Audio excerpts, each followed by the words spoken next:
Fala pessoal, tudo bem? Bem-vindos aqui ao B2 Cursos Jurídicos, professor Sérgio Brito na área. Para quem não me conhece, vou fazer uma pequena apresentação do meu currículo, pessoal. Sou juiz federal aqui em Alagoas, desde 2008. Né? Também sou formado, além de ser formado em Direito, também sou formado em Engenharia Química. E antes de ser juiz federal, eu fui auditor fiscal da Receita Federal por mais de 10 anos. E antes de ser auditor fiscal da Receita Federal, também passei no concurso de auditor fiscal de tributos estaduais em Minas Gerais. Me formei em engenharia química também, antes de me formar em direito, e a engenharia me ajudou muito em algumas coisas, principalmente na questão do raciocínio, a questão de resoluções de questões. Se tem uma coisa que engenheiro gosta de fazer, é resolver problemas, resolver questões. Em concurso público, o nosso obstáculo que nós temos é o quê? Resolver bem as questões na prova, para conseguirmos a maior pontuação possível e aí estar ali dentro da lista de aprovados. Então, veja, antes disso também eu fiz concurso na área de tribunal, por exemplo, fiz concurso para técnico judiciário do Tribunal Regional Federal da Segunda Região, que abrange os estados do Espírito Santo e do Rio de Janeiro. Fiz também concurso para analista judiciário do Tribunal Regional Federal da Primeira Região, também logrei êxito nesse concurso. Fiz concurso para técnico judiciário no Tribunal de Justiça de Minas Gerais, minha formação, na verdade, tanto de engenharia química quanto de direito foi na UFMG, Universidade Federal de Minas Gerais, além de ter mestrado também na área de direito. E fiz também concurso para procurador federal. Na época de concurso público na área de magistratura federal, eu tinha que lograr êxito em alguns concursos da área jurídica para valer isso como título. Porque o concurso público de juiz federal é um concurso de provas e títulos. Então, dentro desses títulos, a aprovação em concurso público na área jurídica também contava. Então, nesse período também eu fiz concurso para procurador federal, passei dentro das vagas, fui nomeado, mas não assumi, porque na época já era auditor fiscal em Belo Horizonte, na cidade que eu ali decidi, na época, residir, tinha me formado na UFMG, então morando vários anos em Belo Horizonte, não quis ir para o interior, não quis assumir o cargo de procurador federal e só utilizei mesmo para títulos para fins de ingresso na magistratura federal. Pessoal, oriundo de escola pública, eu sou lá do Espírito Santo, embora veja que eu sou um cigano, eu moro em Maceió, já morei em Foz do Iguaçu, quando fui auditor fiscal, morei boa parte da minha vida em Belo Horizonte e saí lá do interior do Espírito Santo, Cachoeiro de Itapemirim. Então, estudei sempre em escola pública. Então, tive que, já de cara, para entrar numa universidade federal, me virar. Então, eu tive que cobrir essa defasagem. Então, eu digo que a gente vai aprendendo com as nossas necessidades. E é muito importante aprender com as nossas necessidades, porque quando a gente realmente sente aquela ideia de superação, de ter conseguido ali se superar. Então, veja, pessoal, a ideia aqui é ajudá-lo na resoluções de questões para concurso público, questões de concurso. Vamos começar, logicamente, pela banca CESP. A ideia aqui, inclusive, vamos denominar esse nosso curso grátis, promovido pela B2 Cursos Jurídicos, de jornada de questões CESP-Sebrasp. Por que escolhemos essa banca? Primeiro, que é uma banca muito cobrada, Normalmente, muitos concursos são dessa banca. Segundo lugar, é uma banca que puxa um pouco mais. Então, a gente, eu digo, treinando acima da rede, quando você pensa em vôlei, treinar acima da rede é muito bom, porque quando você for jogar ali, a rede estiver mais baixa, você vai se dar bem naquele desempenho daquela atividade. Então, por isso que nós sempre temos que treinar acima do ideal, Porque eu penso assim, acima do seria adequado, Vamos pensar assim, que o ideal a gente nunca vai conseguir, por mais perfeccionista que nós sejamos. Pessoal, é importante que a gente tenha em mente que o nosso curso aqui não vai ser simplesmente marcar verdadeiro ou falso, certo ou errado, não. Nós vamos procurar cercar a questão, ou seja, procurar pegar os temas relevantes que estão envolvidos naquela questão. Lógico, raramente vai repetir uma questão, mas às vezes a banca repete a essência da questão. Isso se repete com frequência, a essência da questão. Então nós temos que extrair aqui a essência da questão, vamos trazer algumas telas dos assuntos, que envolvem aquela questão, para que você não fique só, poxa, essa questão decorei, vai cair igual. Não, não vai ser isso, cara. Não vai ser isso. Infelizmente, você vai ter que entender. Eu prezo muito pelo direito administrativo sem decoreba. Infelizmente, Muitas pessoas jogaram o direito administrativo para um mar de decorebas, né? Com aquelas técnicazinhas de decoreba, decora isso, decora aquilo. O sujeito não entende e está decorando. Não faça isso. Você pode até usar a técnica da decoreba. Tudo bem, você usou a técnica para guardar, para facilitar. Mas procure entender aquilo, cara. Procure entender, porque se você não entendeu, você vai esquecer. Né? E concurso público não é uma corrida, não é um tiro de 100 metros. Concurso público é uma maratona. Você está estudando hoje para fazer uma prova daqui 6, 4, 1 ano, né? Às vezes 6 meses, 1 ano. Então você tem que se preparar de maneira lógica. Eu falo, vamos tentar desenvolver um direito administrativo lógico. Obviamente, existem alguns itens da matéria que a gente tem que fazer, né? Decorar, guardar, gravar. Mas procure entender. Quando você entende, eu falo, quando você estuda pensando que você tem que ensinar aquilo para alguém, você vai provavelmente ter que entender. Porque como é que você vai explicar uma coisa para alguém se você não entende aquilo? Então, eu sempre, né, tive isso na cabeça. Quando você estiver estudando qualquer matéria, mesmo aquela matéria que você mais odeia, são inclusive nessas matérias que você menos gosta, é nelas que você deve dar maior peso para que você aprenda aquela matéria, porque aquelas que você gosta, naturalmente você vai aprender com mais facilidade, né? Às vezes, cuidado, porque às vezes a gente gosta de algumas matérias e quer ficar estudando só aquelas matérias que a gente gosta. Não é isso. Você tem que estudar todas as matérias. E principalmente aquela que você menos gosta, porque talvez é nessa matéria que você vai se sobressair, né, digamos assim, precisar de romper obstáculos, e naquela matéria, às vezes, é que você vai tirar a diferença lá no concurso.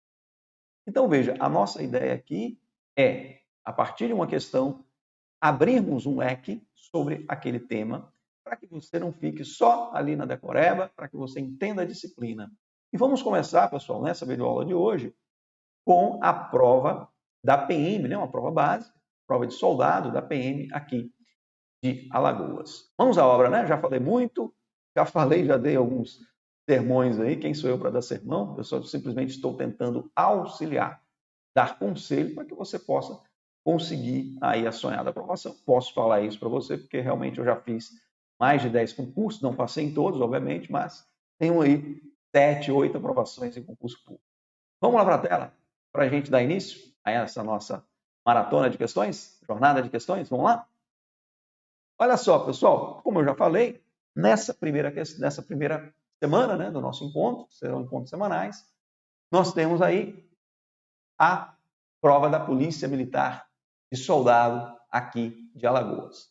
Veja só, no que se refere aos preceitos relacionados ao direito administrativo, julgue os itens a seguir. Primeiro item, o regime jurídico administrativo, então ele está falando de regime jurídico administrativo, isso é um assunto importantíssimo, inclusive é um ponto dos concursos públicos, né? O regime jurídico administrativo compreende as prerrogativas e restrições às quais está sujeita a administração pública. Bingo, bingo, bingo, certíssima. Olha só comigo para a gente, daqui a pouco, entrar numa tela de um resumo básico. Eu gosto muito de explorar as palavras-chave, eu gosto muito de explorar o entendimento, como eu já falei para você. Daqui a pouco nós vamos entrar numa telinha para a gente mostrar alguns pontos dessa matéria. Olha só, quando a gente fala em regime jurídico administrativo, eu tenho que pensar em um conjunto de normas. Regime jurídico é um conjunto de normas, sejam princípios, sejam regras, que vão reger toda a administração pública.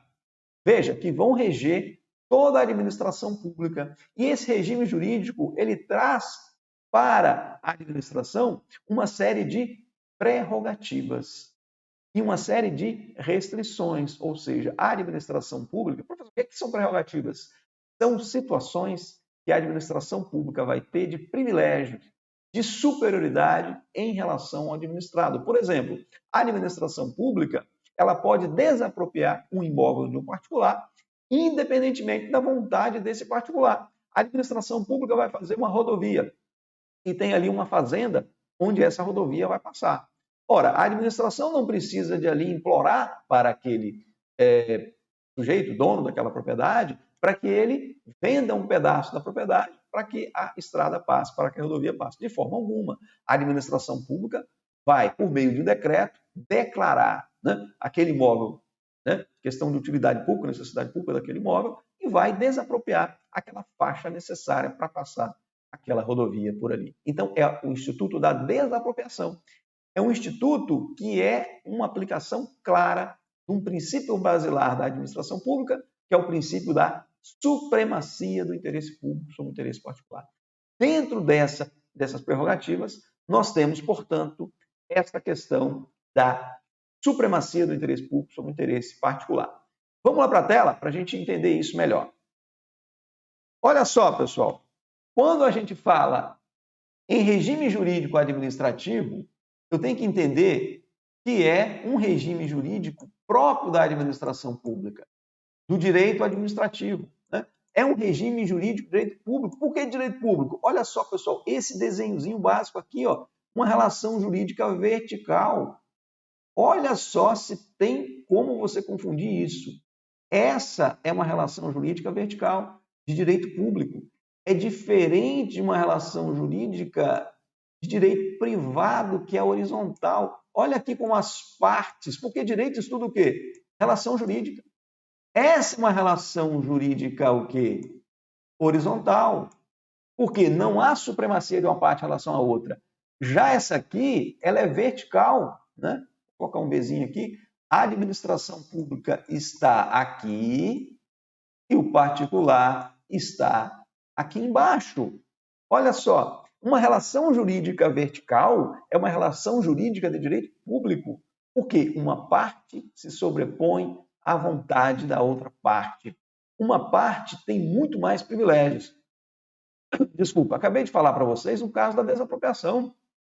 A desapropriação é imposta independentemente da concordância do particular, porque ali a administração pública está em cima, o particular está aqui embaixo, ou seja, vai ser uma imposição. Dessas prerrogativas vão surgir um importante princípio, pessoal, guarde. São dois princípios basilares do regime jurídico administrativo. São dois princípios basilares do regime jurídico administrativo, da administração pública, do direito público administrativo, do direito administrativo. São dois: princípio da supremacia do interesse público sobre o interesse privado, ou seja, o princípio de que diz que o interesse público é muito mais importante do que o interesse privado. E o segundo princípio é o princípio da indisponibilidade do interesse público, que é um princípio que vai decorrer das restrições, porque a administração pública não tem só supremacia, ela não tem só prerrogativa, ela tem restrições, ela tem que atuar dentro da lei, dentro da legalidade, ela tem que atuar dentro da proporcionalidade, da razoabilidade, tem que motivar os seus atos. Então, a administração pública, digamos que é esse binômio entre prerrogativas e restrições.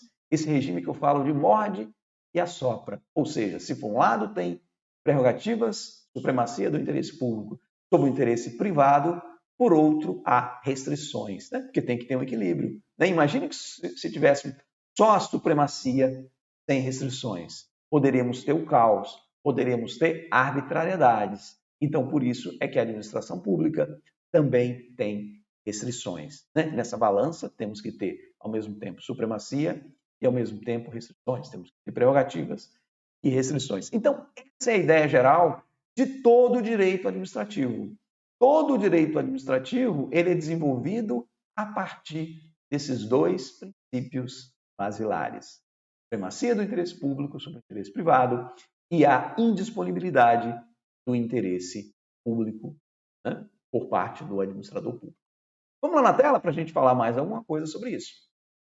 Olha só, então esse regime jurídico ele é formado pelo conjunto de normas jurídicas, ou seja, por princípios e regras que conformam a administração pública, seja ela direta ou indireta. Nós vamos ver que nós temos a administração pública direta e indireta, né? As autarquias, fundações públicas, empresa pública estão aqui na administração indireta. Também os seus sujeitos, né? Que são os agentes públicos, as entidades, os órgãos, os agentes públicos e as suas atividades. Esse regime jurídico administrativo traduz-se nesse binômio que eu já falei de prerrogativas e restrições. Então, guarde isso, pessoal. Quando nós falamos naquela relação jurídica horizontal, prevalece aqui ali autonomia de vontade, uma parte não se sobrepõe à outra. Quando eu caminho para o ramo do direito público, muda de conversa, meu amigo.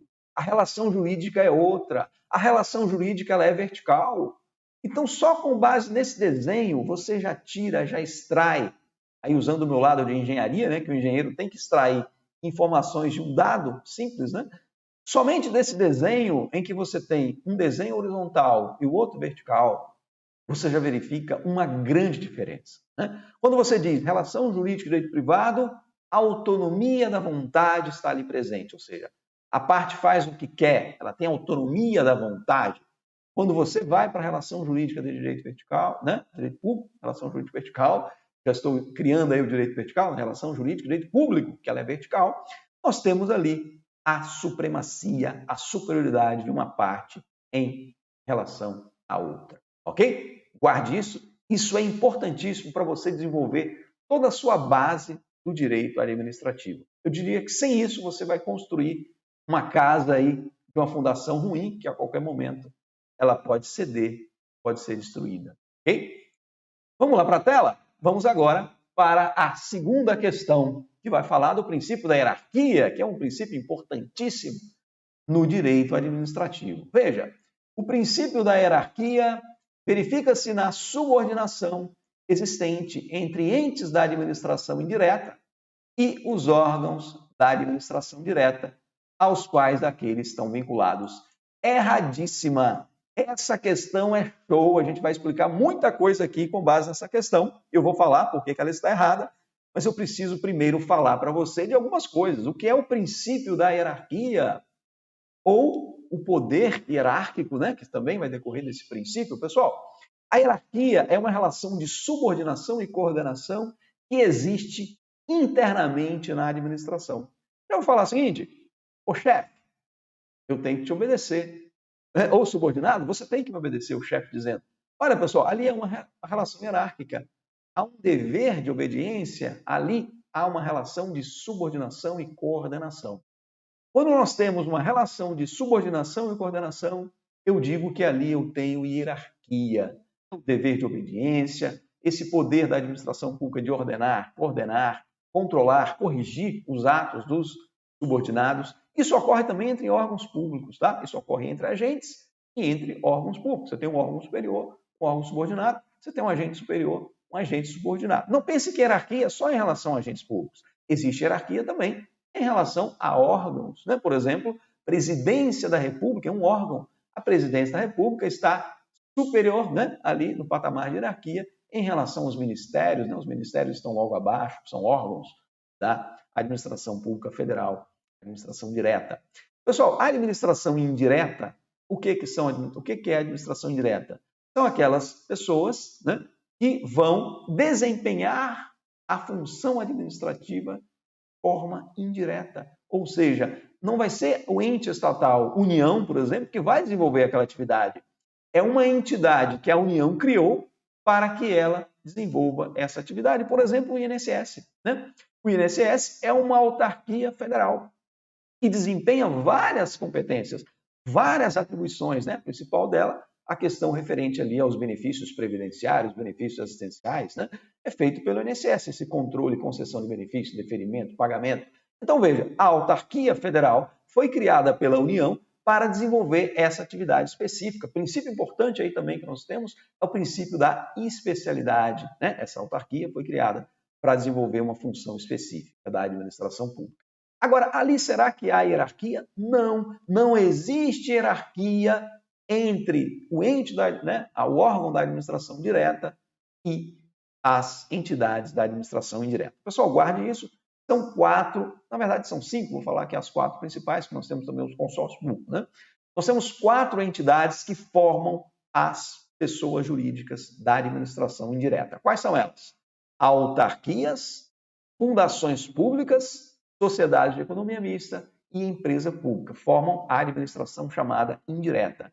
E não existe hierarquia, porque não existe relação de subordinação e coordenação entre a administração direta e os entes. Entes por quê? São entidades.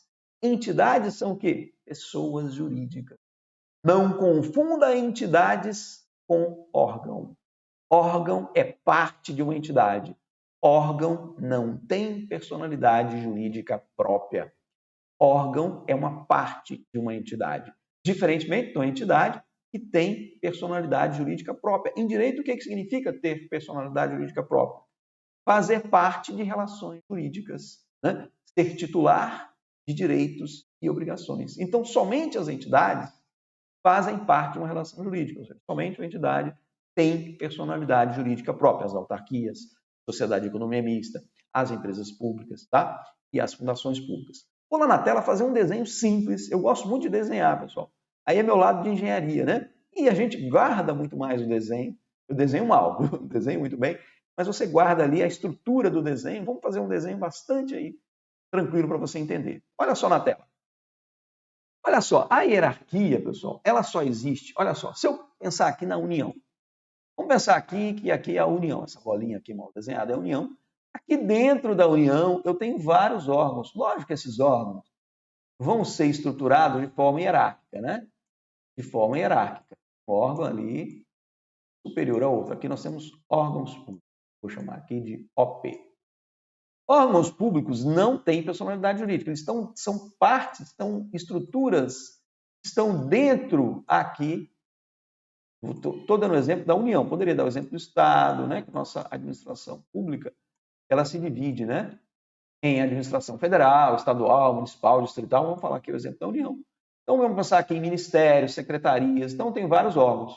Agora, quando a União, vou ter que fazer um desenho aqui do lado.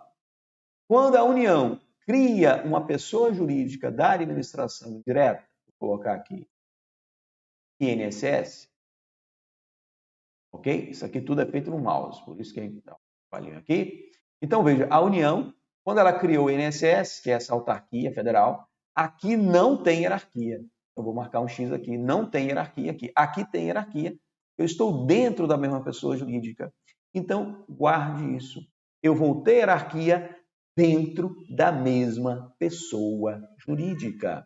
Seja ela da administração direta ou indireta. Muita gente erra isso, que acha que só existe órgão, só existe hierarquia dentro da administração direta. Lá dentro de cada entidade, por exemplo, lá dentro do INSS, tem hierarquia também. Tem o presidente do INSS, tem os diretores, tá? Ele vai descendo. Então, nós temos ali os superintendentes, né, no caso, não diretores. Nós temos ali hierarquia entre os órgãos, entre os agentes também. Tá bom? Existe órgão público na administração direta e na indireta. Uma agência do INSS, né, da Previdência Social, é um órgão do INSS. Ali eu estou na administração indireta. Tem órgão público também, viu? O órgão público não é só na administração direta, não. E ali também tem hierarquia. Ou seja, se eu estiver dentro da mesma pessoa jurídica, ali eu tenho hierarquia. Eu sair de uma pessoa jurídica para outra, não tem hierarquia, não tem relação de coordenação e subordinação, ok? Vamos seguindo, pessoal. Está muito interessante isso aqui. Eu quero que vocês digam aí depois no nosso canal se estão gostando. Se não estão gostando, também digam, porque a gente sempre tem que melhorar. Eu digo que não há nada que não possa ser melhorado, e o nosso intuito aqui é melhorar sempre, com o auxílio de vocês, obviamente. Olha só, princípio da hierarquia, né?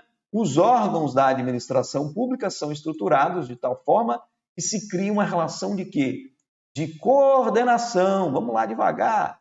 Usar aqui, não apontador a laser, não quero apontador a laser. Quero marcar aqui. Viu, pessoal? Quero marcar aqui o marca-texto, obviamente. Então, veja essa relação de coordenação e subordinação. Como se eu estivesse estudando com você ali um texto. Eu marcaria o quê? Coordenação e subordinação como palavras importantes, como essência desse princípio da hierarquia. Coordenação e subordinação que existem entre um e outros. Entre quem, professor? Entre órgãos, né? Mas pode ser também entre agentes, tá? Poderia órgãos, aqui estou marcando órgãos, mas poderia também ser entre agentes públicos, com o qual, né, cada órgão tem suas atribuições definidas, sua competência definida. Hierarquia, então, é essa relação de coordenação e subordinação entre órgãos ou entre agentes da administração pública, onde há hierarquia, existe subordinação. Isso aqui é importantíssimo. Se há hierarquia, há subordinação, e na vinculação, ou seja, entre entidades da administração direta e indireta, não há hierarquia. Pessoal, eu digo, você, meu amigo, não vai para a decoreba. Não vá para o caminho da decoreba. Vá para o caminho do entendimento, tá certo? Você vai ter sucesso muito mais pelo caminho do entendimento, pelo caminho da racionalidade, da razão, da lógica. Eu sei que o direito administrativo, em alguns pontos, acabamos tendo que decorar, guardar alguma coisa. Mas procure entender, ainda que aquilo te exija um pouco de guardar palavras, mas procure entender. Hierarquia, então, essa relação. Aí você pensa no caso concreto, hierarquia. Professor, como assim? Poxa, pensa lá, cara, o chefe dando uma ordem, né? Subordinação, coordenação, um órgão superior. Então, esses exemplos práticos, vamos trazer o administrativo, o direito administrativo também. Né? O direito administrativo está no nosso cotidiano. A gente precisa de pegar os exemplos corretos, porque às vezes o cara pega um exemplo que não tem nada a ver, né? Que aquilo não se encaixa. Na verdade, aquilo vai fazer ele até errar a questão. Né? Mas quando a gente pega exemplos que realmente retratam uma realidade, um chefe dando uma ordem a um subordinado, dever de obediência, poder hierárquico, princípio da hierarquia, ok? Vamos lá para a tela. Estou falando para você que a gente não vai aqui marcar só certo ou errado, tá entendendo? A gente vai desenvolver o tema. E ao desenvolver esse tema, com certeza, vamos abrir aí muitos horizontes para você em questões futuras, né? Que são as questões futuras que você vai ter que acertar na sua prova. Vamos lá para a tela. Eu digo, questões passadas é só para aprendizado e para treino, né? As que vão definir o seu futuro são as questões futuras e não as passadas. Vamos lá, pessoal. Vamos aqui para a terceira questão. O poder de polícia, ou assunto também relevante, viu? Esse poder de polícia. Usando aqui o trem que cai, usando aí um linguajar mineiro, né? Embora não seja mineiro, mas vivi muitos anos em Minas Gerais, minha esposa é mineira. O trem, né, mineiro, ele resolve muita coisa. Então, o poder de polícia é um trem que cai muito em prova de concurso público, em direito administrativo. O poder de polícia, dada a sua potencial capacidade de restrição a direitos individuais, limita-se às corporações policiais propriamente ditas. Errada. Ele não se limita às corporações. Primeiro, vamos entender o que é poder de polícia, né? Eu peço desculpa aí, que eu sei que tem gente que já está rodando, já está há um bom tempo estudando para o concurso público, mas eu estou dando uma aula aqui para toda e qualquer pessoa, seja do nível 0, seja do nível médio, seja de um nível também até avançado, que o cara ainda não conseguiu passar, está faltando alguma coisa, eu posso ajudá-lo aí em algum item, né? Logicamente, esse uma ajuda menor, mas posso de alguma forma também contribuir para a aprovação, digo, de qualquer pessoa, e também aqui estou aprendendo. Na verdade, eu digo que a vida é um aprendizado eterno. Sempre estaremos aprendendo aqui, sempre, né? Sempre, sempre, sempre, sempre aprendendo. Pessoal, olha só, o que é o poder de polícia? Aí o cara já pensa na polícia, né? Esse é o problema. E às vezes não é só ali que tem poder de polícia. Tá percebendo como às vezes um exemplo concreto acaba atrapalhando? Poder de polícia, pessoal, é um poder que o Estado tem para restringir, olha a palavra que eu utilizei, para restringir, para condicionar, para limitar. Eu uso palavras aí que podem aparecer na sua prova. Limitar, condicionar, restringir o quê? Direitos individuais. Seja esse direito à liberdade, seja esse direito à propriedade. Agora vamos a exemplo para você ficar claro para você o que é poder de polícia. Imagine você que você tem um terreno, você tem um lote, você é proprietário daquele lote. Você tem ali o seu direito de propriedade, de usar e gozar daquele direito, daquela propriedade, daquele terreno que você tem. Mas será que você pode construir ali, de acordo com o direito, né, pessoal? A gente sabe que muita gente constrói sem ter ali alvará, sem ter a licença para construir. Mas, de acordo com o direito, você precisa de um alvará para construir, você precisa de uma licença para construir. Então, ali há um exemplo claro do poder de polícia do Estado exercido sobre a sua propriedade. Você, para construir, tem que ter uma licença, um alvará, né? Alvará, na verdade, é o ato formal, né, que autoriza, que dá a sua licença. Então, veja, você vai até a prefeitura do município, pedir aquele alvará para construir. Ali é um exercício desse poder de polícia, tudo bem? Ali na propriedade. O sujeito quer dirigir, o pai vai dar um carro para ele quer dirigir. Ele já tem 18 anos, mas de acordo com o direito, ele poderia sair por aí dirigindo sem carteira de motorista? A sua liberdade poderia ser exercida dessa forma? Não, de forma alguma. Para ele dirigir, ele tem que ter a carteira de motorista, ele tem que ter a licença para dirigir. Então, olha o exemplo de outro poder de polícia agora atuando sobre a liberdade individual, né? Então, o poder de polícia ele vai restringir dois direitos fundamentais, a liberdade e a propriedade. Quando eu falo liberdade aqui, não é só liberdade de ir e vir, não, pessoal. Pode ser liberdade para você desenvolver uma atividade econômica, por exemplo, você quer abrir um ponto comercial, você tem que ter alvará de funcionamento. Olha ali o poder de polícia. Agora, o poder de polícia também é punitivo, né? O sujeito, quando ali comete uma infração de trânsito, olha, vem uma multa de trânsito ali, o poder de polícia é punitivo. Então, o poder de polícia ele restringe esses dois direitos básicos. do cidadão, do particular. Propriedade e liberdade. Agora vamos lá para a questão. Será que esse poder de polícia é exercido somente pelas corporações policiais, pelos órgãos de segurança pública? Não. O poder de polícia é exercido por toda a administração pública que tem esse poder de impor limitações, né? Lógico, os órgãos de fiscalização, seja fiscalização sanitária, por exemplo, a Anvisa, seja fiscalização de trânsito, não é polícia de trânsito, mas também os órgãos de segurança pública também podem exercer essa polícia administrativa. Não devemos confundir, pessoal, a polícia administrativa com a polícia judiciária, com a polícia de segurança pública. Porque a polícia de segurança pública, ela se preocupa com o quê? Os ilícitos penais. Com crime, né? Com crimes e contravenções. Já a polícia administrativa, ela se preocupa com ilícitos administrativos, ou seja, violações de normas que afetam só a esfera administrativa. E já a polícia de segurança pública, né, a polícia judiciária, exercida aí pela Polícia Civil, pela Polícia Rodoviária Federal também, ela exerce essa polícia, pela Polícia Federal, né, é uma polícia voltada para a apuração, né, investigação de ilícitos penais. Então, veja, eu tenho uma polícia administrativa, que é aquela que é estudada pelo direito administrativo, que é aquela polícia que vai restringir esses dois direitos, que eu já falei, tem uma preocupação que vai incidir normalmente sobre coisas, sobre bens, né? Sobre alguns direitos.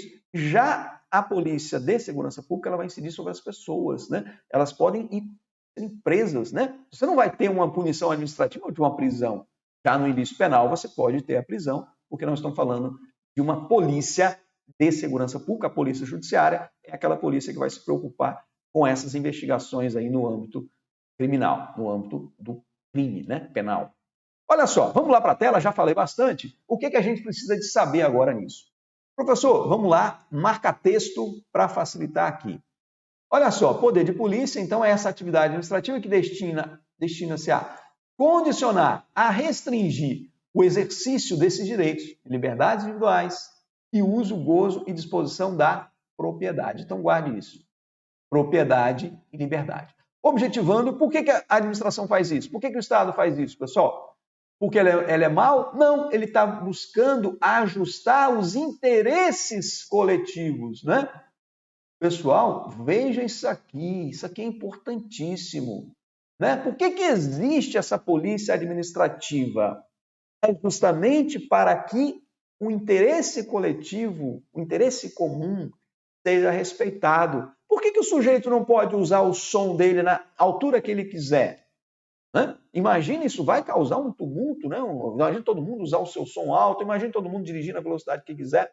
Então, veja, as restrições, esses condicionamentos do direito individual, ele busca justamente buscar o interesse da coletividade, o interesse coletivo. Tá? Então, em prol desse interesse coletivo, é que se exige essas restrições em liberdade e propriedade. Se cada um pudesse construir da forma que quisesse, não deixava espaço na calçada, construir a altura que quiser, seria uma bagunça. Então, por isso é que nós temos que ter essas restrições. Já pensou nisso, pessoal? Olha como é que isso é lógico. Às vezes o cara não pensa nisso, aí tem uma dificuldade de entender a matéria. Então, se você estiver tendo dificuldade, procure pegar exemplos concretos que se encaixem naquela situação. Quando você pega um exemplo concreto, chifrinho ali que não funciona, você já joga ele fora, porque aquilo vai te atrapalhar. Pegue exemplos concretos que realmente justificam e estão inseridos naquele conceito, tá bom? Muito cuidado com o exemplo errado. Exemplo errado te leva para o caminho errado. Tá? Então, objetivando ajustá-los aos interesses coletivos e ao bem-estar social da comunidade. Polícia administrativa atua na esfera do ilícito puramente administrativo, como eu já falei para você. Pessoal, eu sei que a área jurídica, né, às vezes ela tem alguns conceitos. O que é uma coisa ilícita? Ilícito é aquilo que viola o direito, que viola a norma. Então, como eu tenho normas administrativas, quando o sujeito está violando essas normas administrativas, eu tenho ali um ilícito administrativo.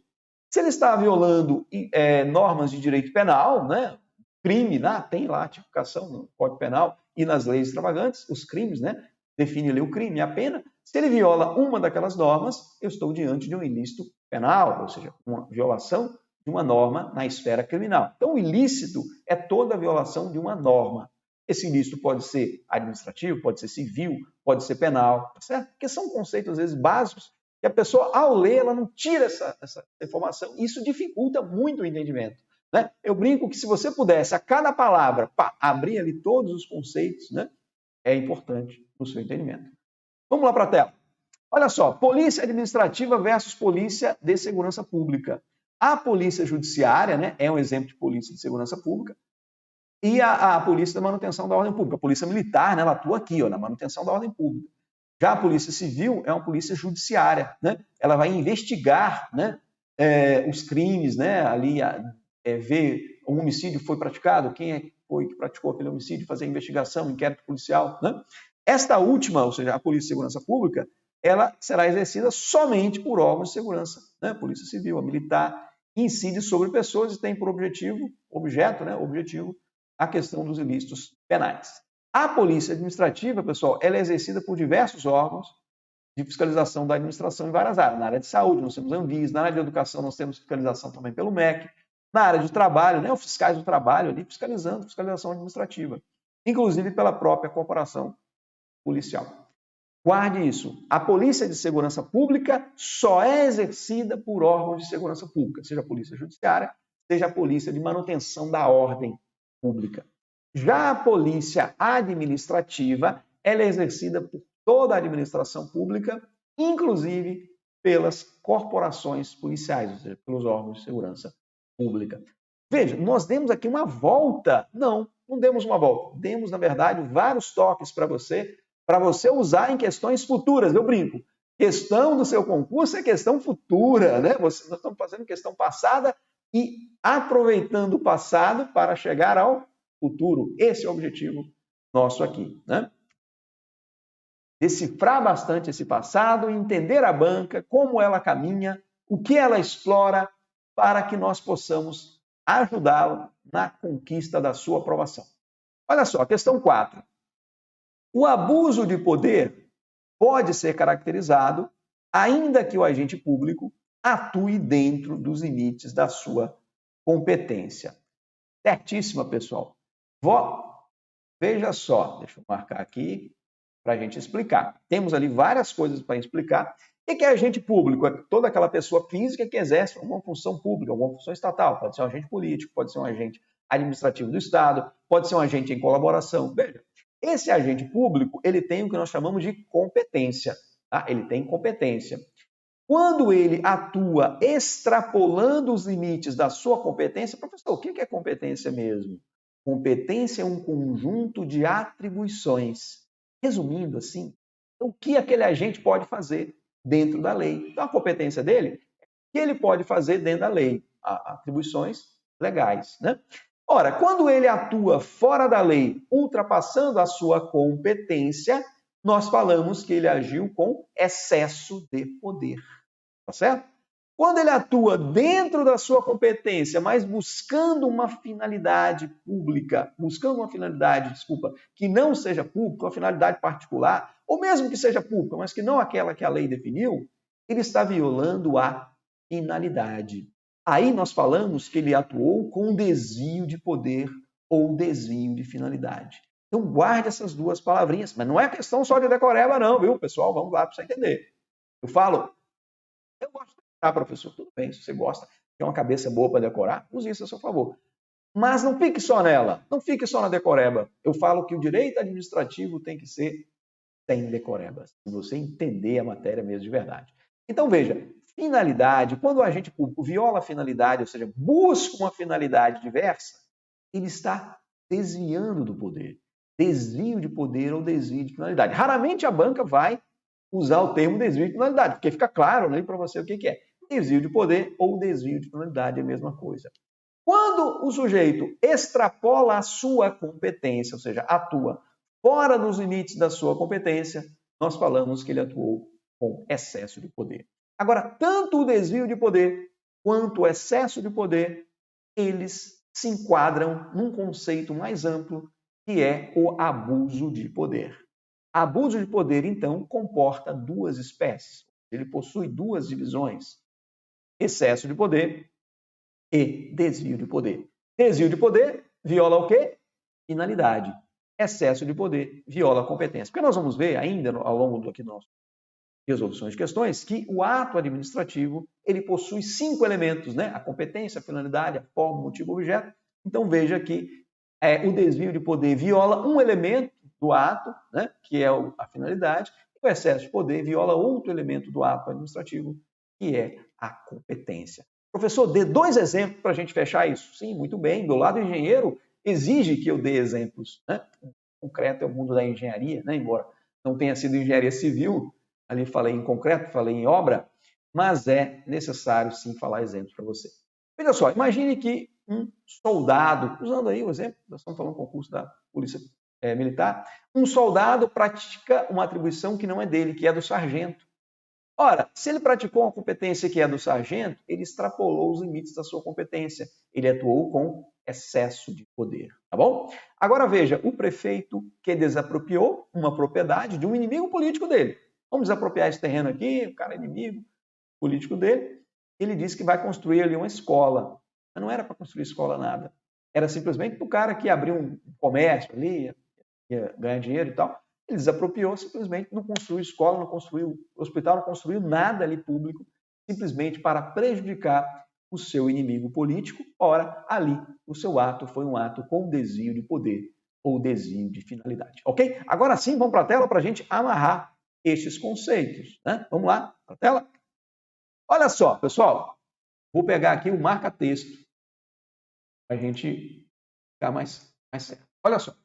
O abuso de poder, como eu já falei, é atuar em desconformidade com o direito. Então, atuou em desconformidade com as normas, violando normas jurídicas, há ali abuso de poder, que é mais amplo do que excesso e desvio, é o todo, né? E violando, provavelmente, direitos e garantias do cidadão, direitos individuais, né?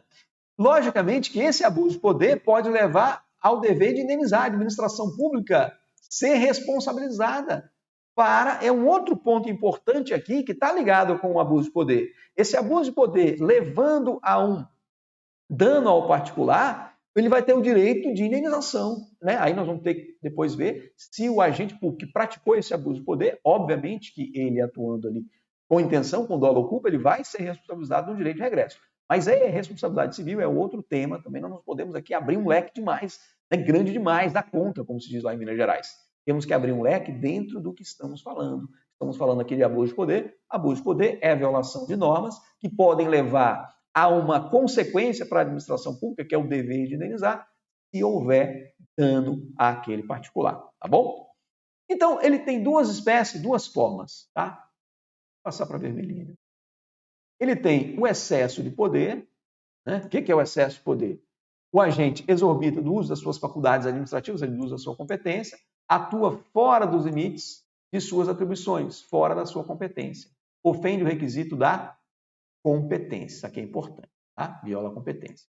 Desvio de poder ou desvio de finalidade, o agente público, embora dentro da sua competência, então ele está atuando dentro da sua competência, mas afasta-se do interesse público, da finalidade pública, né? Ou daquela finalidade prevista na lei para a prática do ato. Ofende o requisito da finalidade, como nós já falamos. Nas duas situações, o ato é ilegal, obviamente, possui uma ilegalidade. Uma coisa que cai muito em prova, eu coloquei aqui para vocês, é possível abuso de poder também na forma omissiva, tá? É possível abuso de poder na forma omissiva. Como assim, professor?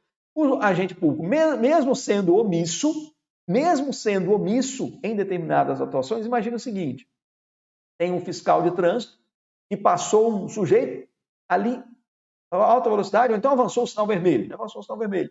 E ele olhou assim, poxa, aquele cara é meu amigo. Então ele foi omisso, ele não multou o sujeito.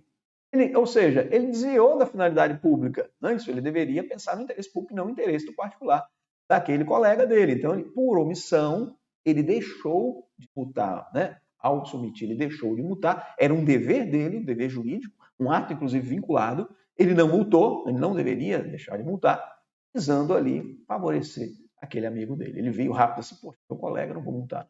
Então, houve ali um desvio de finalidade, um desvio de poder. Houve um abuso de poder na forma omissiva. O que é a forma omissiva? Omissão. O contrário dela, a comissiva. A forma comissiva é quando há ação do agente público. Ok? Lá na tela temos muita coisa ainda para ver, viu? Então, muito bem, já fizemos então essa questão 4, vamos para a questão de número 5. Olha só a questão de número 5. Pelo princípio da autotutela, o trem que cai também, viu? Usando aí o mineirês. O trem que cai é autotutela. Autotutela é autocontrole, pessoal. O que é automóvel? Uma coisa que se move por si mesmo. O que é autotutela? Autocontrole. A própria administração se controla, tá bom? Pelo princípio da autotutela, a administração pode rever atos, né, administrativos quanto aos seus aspectos de legalidade de mérito. Ô, questãozinha boa, viu? Ô, questãozinha boa. Abrange legalidade, abrange mérito, abrange autotutela. Tá certíssima, né? A administração pública tem esse chamado poder de autotutela. Autotutela, autocontrole, autoforno. O que é um autoforno? Não, autoforno, esquece autoforno. O que é um forno autolimpante? Eu ia falar o autolimpante. Aquele forno que ele mesmo se limpa, né? Ele mesmo se limpa. Você liga ali, o forno está ali queimando tudo ali, tudo que está ali dentro, ele vai queimar, ele vai se limpar. Autolimpante. O que é um automóvel? Ele move por si mesmo. Pessoal, muitas vezes a palavra, quando você vai para o significado dela, você já vê o conceito direto, você não precisa nem sair decorando. Por isso que eu falo, para que decorar? Eu não vou chorar aqui para você, mas para que decorar, meu amigo? Decora só aquilo que não tem jeito mesmo. O restante, procure entender. Procure entender para você explicar. Como você tivesse que dar uma aula para alguém. Essa é a lógica do estudo para concurso. Estude como você tivesse que dar uma aula para alguém. O professor vai demorar muito até eu entender isso. Mas se você entender, você vai durar mais aquele aprendizado, você vai estar naquele nível dos concurseiros, o quê? Potencialmente aprováveis, né? Ou seja, com potencial para ser aprovado. Bom, não quer dizer que você vai ser, precisa de alguns detalhes ali mais. Você vai estar dentro daquele potencial para ser aprovado. Então veja, por que eu estou falando isso? Entender o que é autotutela. Autotutela é autocontrole, ou seja, a administração pública se autocontrola. Ela mesmo, de ofício. Às vezes ela é provocada para isso, mas ela pode fazer esse controle de ofício, sem necessidade de provocação. E dentro desse controle, ela tanto vai analisar legalidade, ou seja, se o ato dela é legal ou ilegal, como também mérito, aspecto de conveniência e oportunidade. O que é mérito administrativo? É o juízo de conveniência e oportunidade para a situação que melhor atende o interesse público. Não é juízo de conveniência e oportunidade ao bel prazer ou ao vedrio, digamos assim, né, da vontade do administrador, não. Ele tem que sempre usar a conveniência e oportunidade, tem que ver se aquilo é conveniente para o interesse público, se aquilo é oportuno para o interesse público. Então, veja, autotutela, poder que tem a administração de rever os seus próprios atos. Seja anulando os ilegais sempre serão, né? A ideia é anulação, e revogando aqueles inoportunos ou inconvenientes. Então, daí a gente tira que a revogação é diferente da anulação. Revogação é aplicada para quê? Para atos que sejam legais, mas inconvenientes ou inoportunos. A anulação, a invalidação é aplicada para quê? Para atos ilegais que serão anulados. Tá? Nunca se revoga um ato ilegal. O que se atua sobre ato ilegal é a anulação, a invalidação, tá bom? Então vamos lá. Tá certa a questão. Olha só. Poder de autotutela, princípio da autotutela também. A administração pública pode diretamente, ou seja, de ofício, sem ninguém provocar, rever os seus próprios atos para corrigi-los.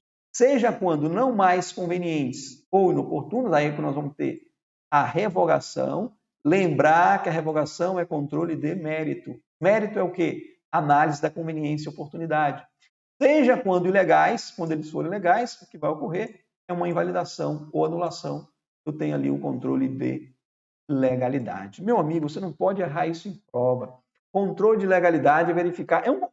Já viu o controle de qualidade numa empresa?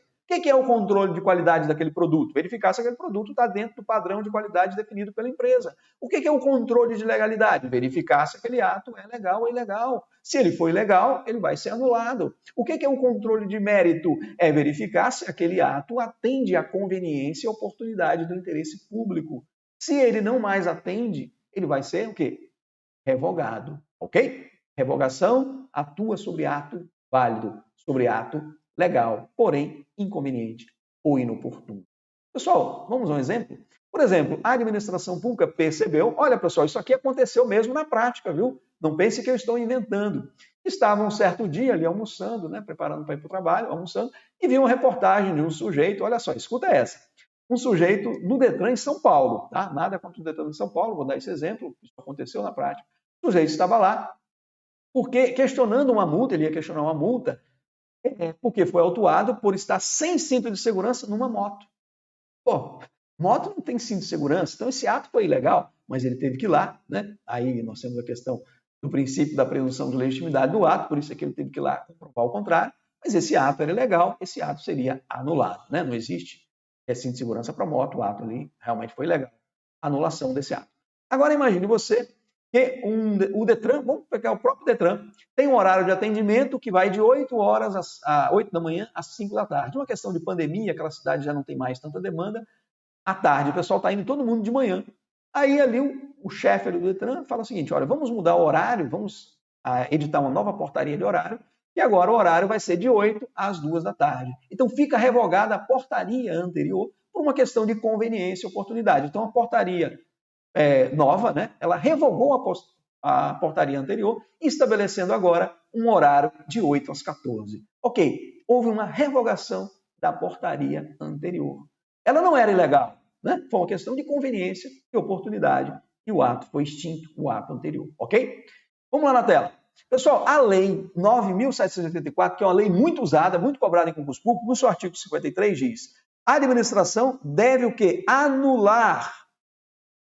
Estou perdendo a canetinha aqui, depois vou dar uma melhorada nisso, pessoal.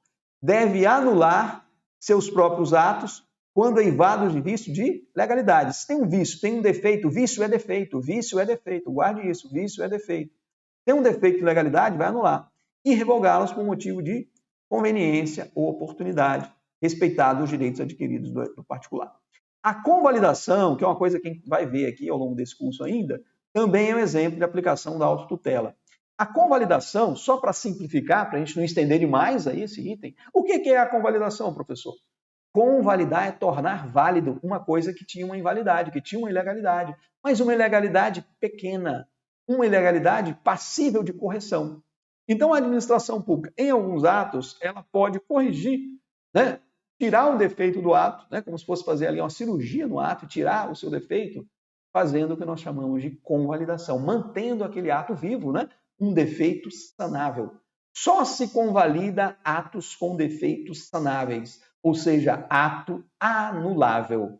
O ato nulo, não tem jeito para ele, ele vai ser anulado. O ato anulável é aquele ato que tem um defeito sanável, um defeito recuperável, uma doença, um probleminha ali, que a administração consegue ali tirar os parafusinhos e tal, consertar aquele ato, e ele será convalidado. Também a convalidação é um exemplo da aplicação do princípio da autotutela, do poder de autotutela que pode aparecer na sua prova. Então guarde isso. Tanto a anulação como a revogação, como a convalidação, constituem exemplos de aplicação do princípio da autotutela. Pessoal, vamos lá. Você vê que nós fizemos até agora poucas questões, mas nós estamos abrindo um leque para você, meu amigo.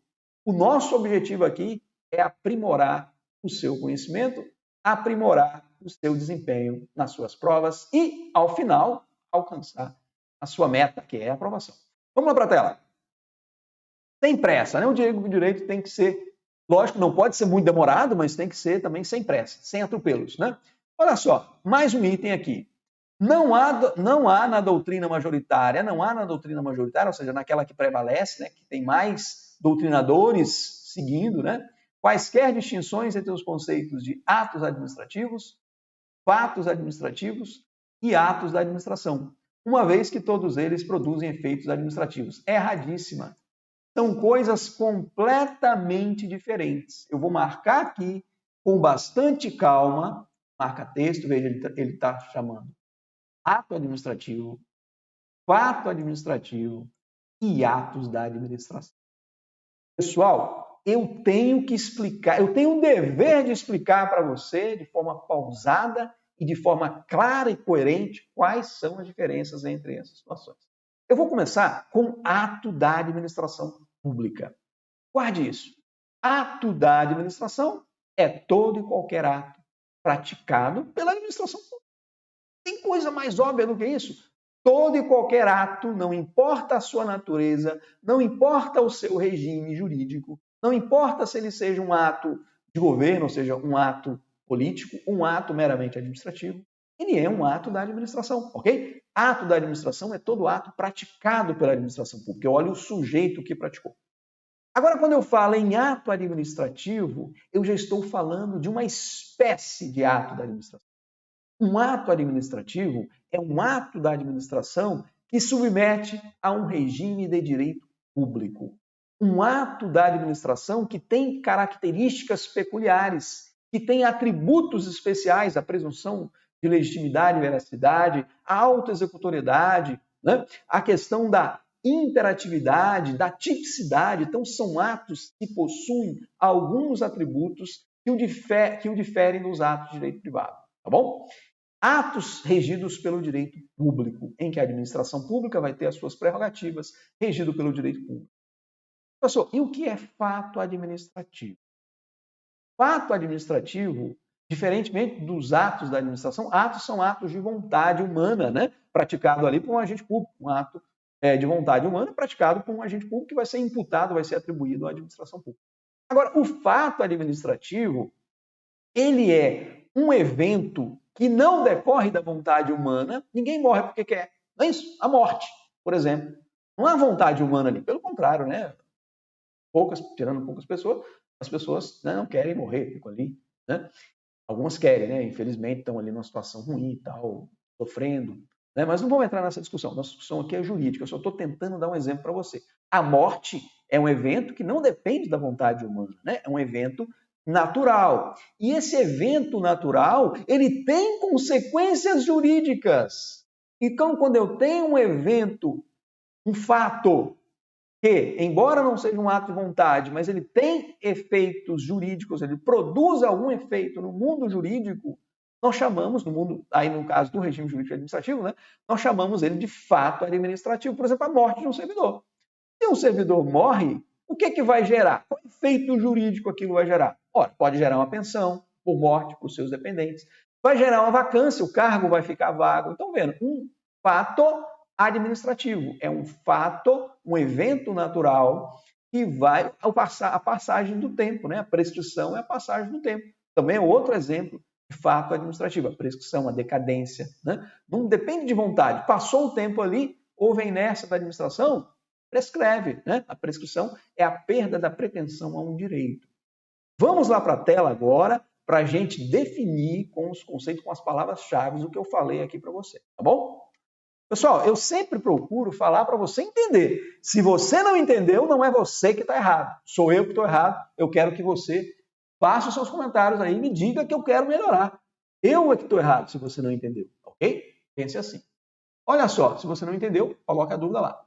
Atos da administração pública são todos os atos praticados pela administração no exercício da sua função administrativa. Abrange os atos administrativos, esses são regidos pelo direito público, abrange os atos regidos pelo direito privado, que são os chamados atos de gestão, né? Por exemplo, a locação de um imóvel pela administração pública. Olha só que interessante. A administração pública, quando ela se coloca no mesmo patamar do particular, essa relação jurídica é direito privado. É um ato da administração, mas não é um ato administrativo. Tá bom? Não vamos confundir ato da administração com ato administrativo. Ato administrativo é uma espécie de ato da administração. Assim como a banana, a maçã é uma espécie de fruta, não é isso? Olha só como é lógico. O ato administrativo é uma espécie do ato da administração, tá certo? O ato administrativo ele é regido pelo direito público. Aquela relaçãozinha que eu falei, lembra? Vou colocar aqui do lado, senão você não vê. Aqui você não vê, aqui. Aquela relação jurídica de direito público, relação vertical, né? Vamos lá para a tela, vamos fazer um desenho de novo aqui. Olha só, o ato administrativo que está mais embaixo é um ato jurídico consistente na declaração unilateral de vontade do Estado, tem que ter uma declaração unilateral de vontade, ou de quem lhe faça as vezes, exemplo, o concessionário de serviço público, né? Essa relação aqui é regida pelo direito, ou desenho mal, viu? Mas vai dar para você entender, viu, pessoal? O importante é que você entenda. aqui, ó, eu tenho a administração pública administrada e o particular.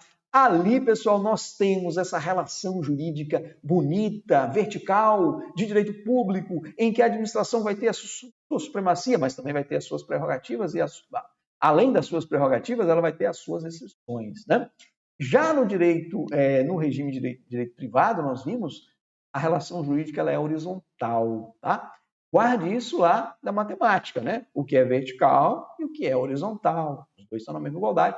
No ato administrativo, isso não vai ocorrer, vai ter uma relação vertical.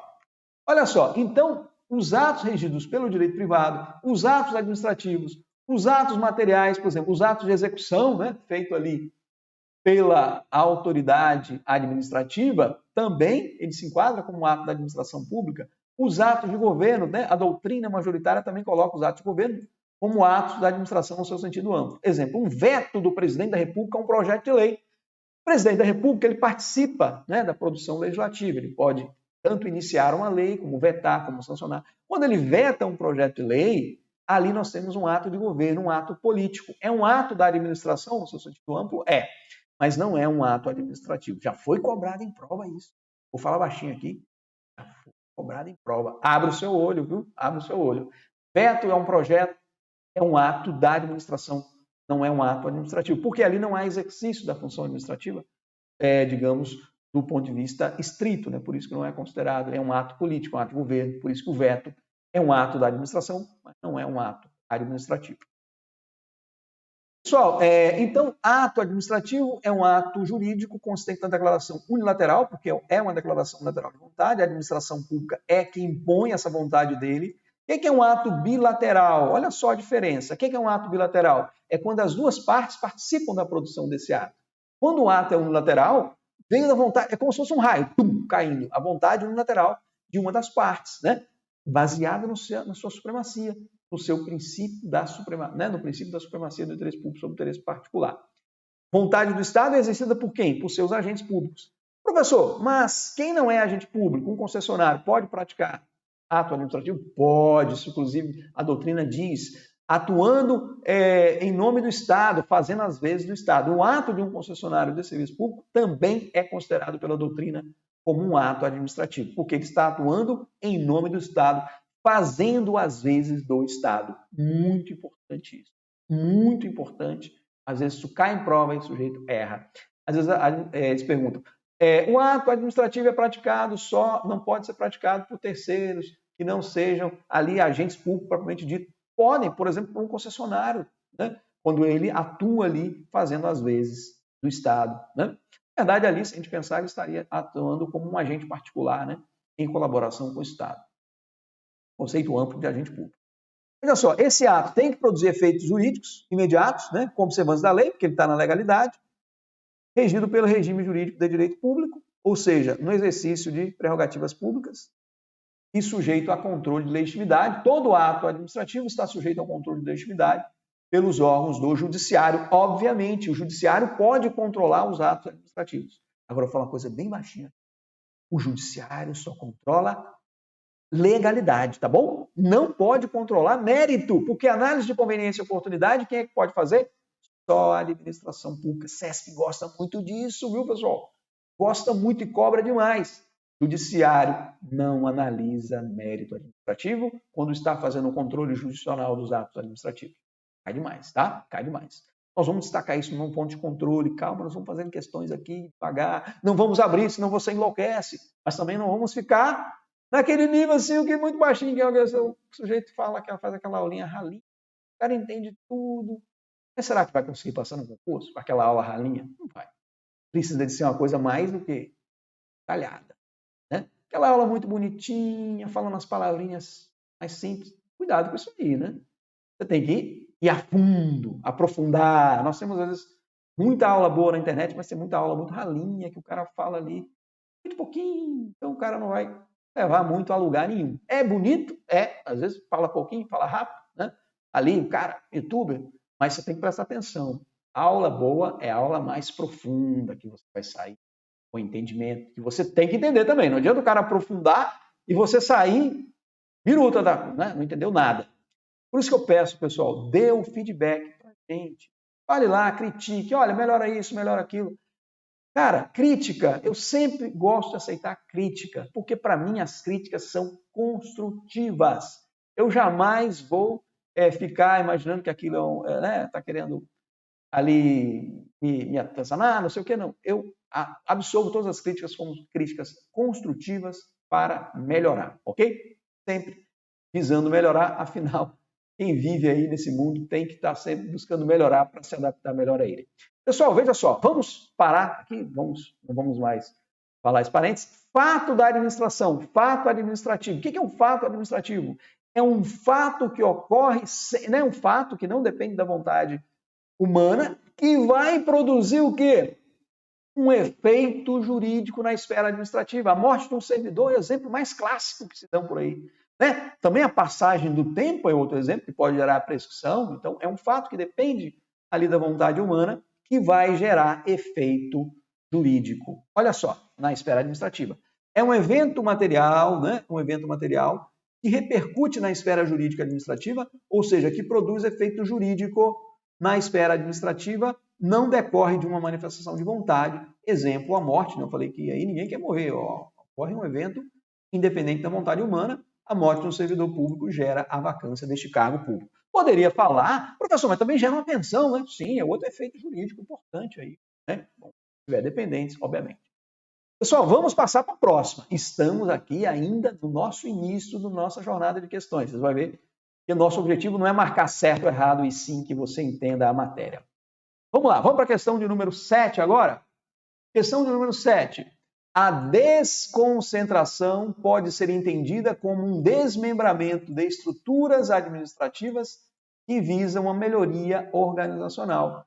Bingo! Certíssima! A desconcentração, guarde esse ozinho aqui. Eu falo o seguinte, eu falo um direito administrativo sem decoreba, mas vamos usar, às vezes, essas frases a nosso favor e não ficar simplesmente na decoreba. Porque esse dia teve um cara falando, poxa, você fala de um direito administrativo sem decoreba, mas o direito administrativo tem um monte de coisa que você tem que guardar e tal. Vamos usar, às vezes, aquilo a nosso favor. Eu não estou dizendo assim, não é que você não vai, em algum momento, guardar uma palavrinha, uma letrinha, não é isso que eu estou dizendo.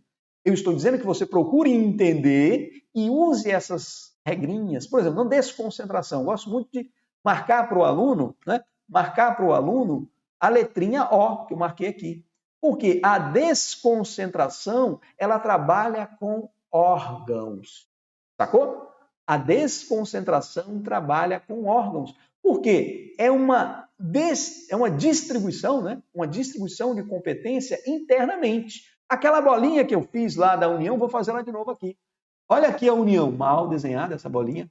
Mas quando se começa a criar aqui dentro órgãos públicos internamente, trazendo para esses órgãos públicos atribuições, nós estamos fazendo uma desconcentração. É um desmembramento de uma estrutura administrativa aqui. Essa estrutura administrativa está sendo desmembrada todinha internamente, criando ali dentro o quê? Órgãos.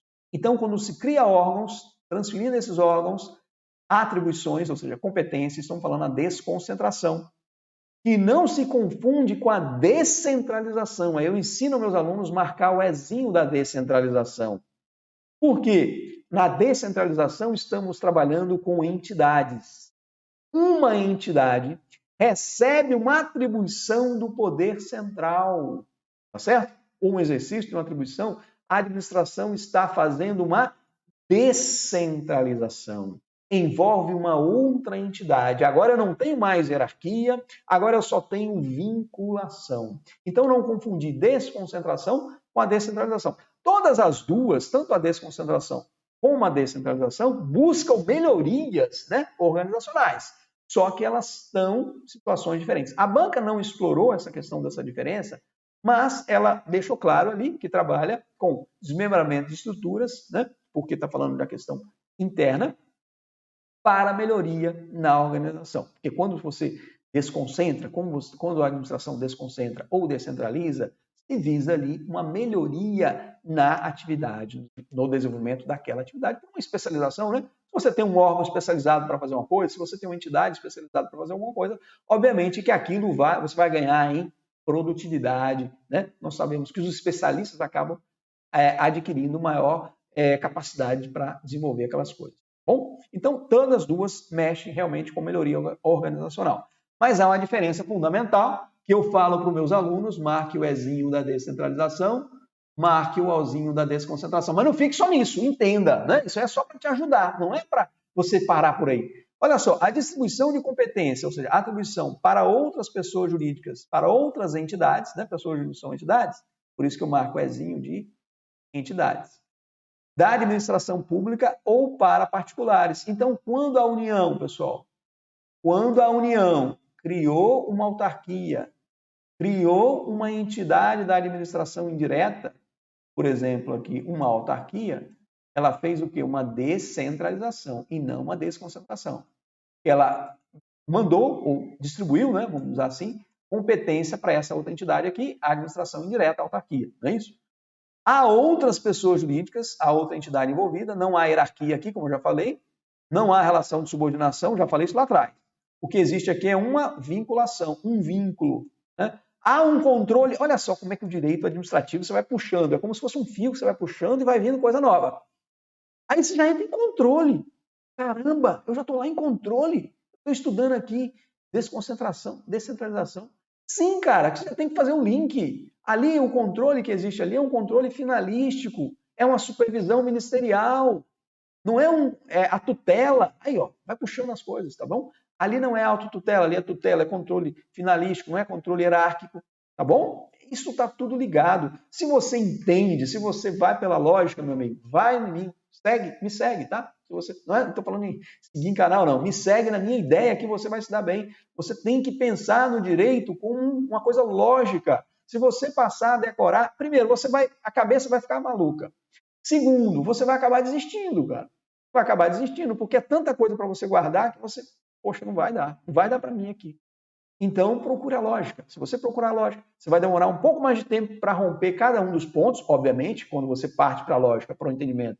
Isso gera um tempo, mas você vai ganhar mais adiante. Você vai ganhar no longo prazo, inclusive, muito mais provavelmente, você vai conquistar a sua aprovação de forma mais tranquila. Não vou dizer que é tranquilidade, mas de forma menos dolorosa, vamos usar essa expressão, do que aquele cara que sai decorando, parece um elefante que está com a cabeça daquele tamanho, se balançar, cai alguma matéria ali. Né? Então, olha só, descentralização, aí para quem usar uma letrinha, é bom a gente de vez em quando usar uma letrinha também assim. Né? A descentralização envolve ali entidades, há um controle finalístico, há uma tutela, não é autotutela, é tutela administrativa, há uma supervisão ministerial, não há hierarquia. Na desconcentração, ocorre a distribuição de competência, a atribuição, dentro da própria pessoa jurídica, há uma divisão interna. Aquele desenhozinho que eu fiz aqui, união mal desenhada aqui, mas é a união, está cheia de órgãos aqui dentro, é uma desconcentração internamente, tá? Mesma pessoa jurídica, há hierarquia, há uma relação de subordinação, há um controle ali que nós chamamos de hierárquico, não é um controle finalístico. Pessoal, o meu mundo é um mundo de concurso, então eu tenho que falar para você. Olha só a questão que caiu uma vez na prova CESP. Uma universidade federal, acho que era prova até para alguma dessas universidades, uma universidade federal que criou uma nova faculdade. Ela criou uma nova faculdade, então criou um novo prédio, uma nova estrutura. Que fenômeno que ela fez ali? Olha, aí o cara pensou, uma universidade federal, autarquia, entidade, é descentralização. Errou.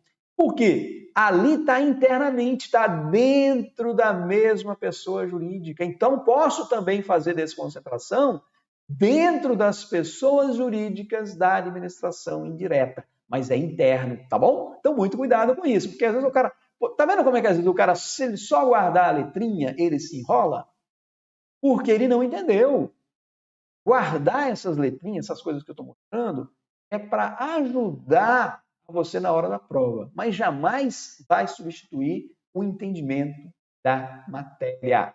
Ok? Vamos desmistificar isso, que o direito administrativo é um direito decoreba. Né? Eu estou aqui para tentar acabar com essa questão que o direito administrativo é decoreba, tem que decorar aquele monte de coisa, papapá. Não é isso. Algumas coisas você vai ter que guardar, mas não é só isso. Olha só, desconcentração, então, envolve órgão. Envolve o quê? Órgãos. Vou colocar a palavra.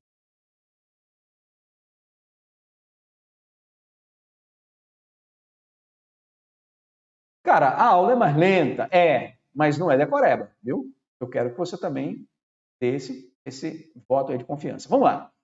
Aplica-se a compensação de culpa no caso de responsabilização concorrente entre o Estado e um particular. Em culpa concorrente, pessoal, nós vamos ver, a culpa concorrente é um atenuante da responsabilidade do Estado. Por ser uma atenuante, ela reduz, ela diminui a responsabilidade do Estado. Professor, eu não entendi. Calma. É aí que eu entro para te explicar. É aí que eu procuro te dar esse bizu da explicação, do entendimento, fugindo da decoreba. Né? Sempre procurando fugir da decoreba. Deixa a decoreba para os outros. Você não vai nela. Veja só, primeiro vamos falar o que é responsabilidade civil da administração pública. A responsabilidade civil da administração pública tem a ver com aquele dever que a administração pública tem, que o Estado tem, de indenizar os danos, sejam eles materiais, sejam eles morais, que os agentes públicos causarem aos particulares. Essa responsabilidade civil, ela como regra, ela é objetiva, ou seja, independe de dolo ou culpa do agente público. Mesmo que o agente público não tenha atuado com dolo ou culpa, dentro dessa responsabilidade objetiva do Estado, a administração vai ter o dever de indenizar um particular. Imagine você que um motorista do Ministério da Economia, o Ministério da Economia está ali dirigindo um veículo, levando alguns documentos para uma repartição do Ministério, e ele, nesse trajeto, se envolve num acidente. Não houve culpa do agente, né? Não houve culpa da vítima, a administração vai responder. Por quê?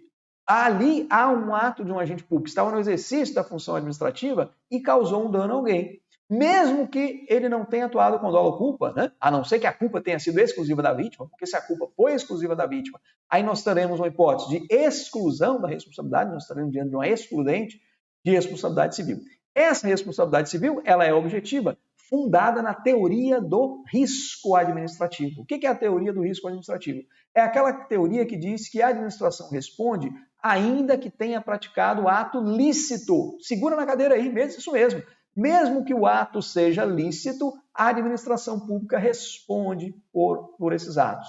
A não ser que ocorra uma excludente de responsabilidade. Exemplo de uma excludente muito cobrada em prova é a culpa exclusiva da vítima. Ora, se essa vítima se jogou ou atravessou o seu veículo de forma culposa na frente do veículo que o servidor estava conduzindo, houve culpa exclusiva da vítima, o Estado não responde. A teoria do risco administrativo, ela admite tanto as excludentes como as atenuantes. O que são atenuantes?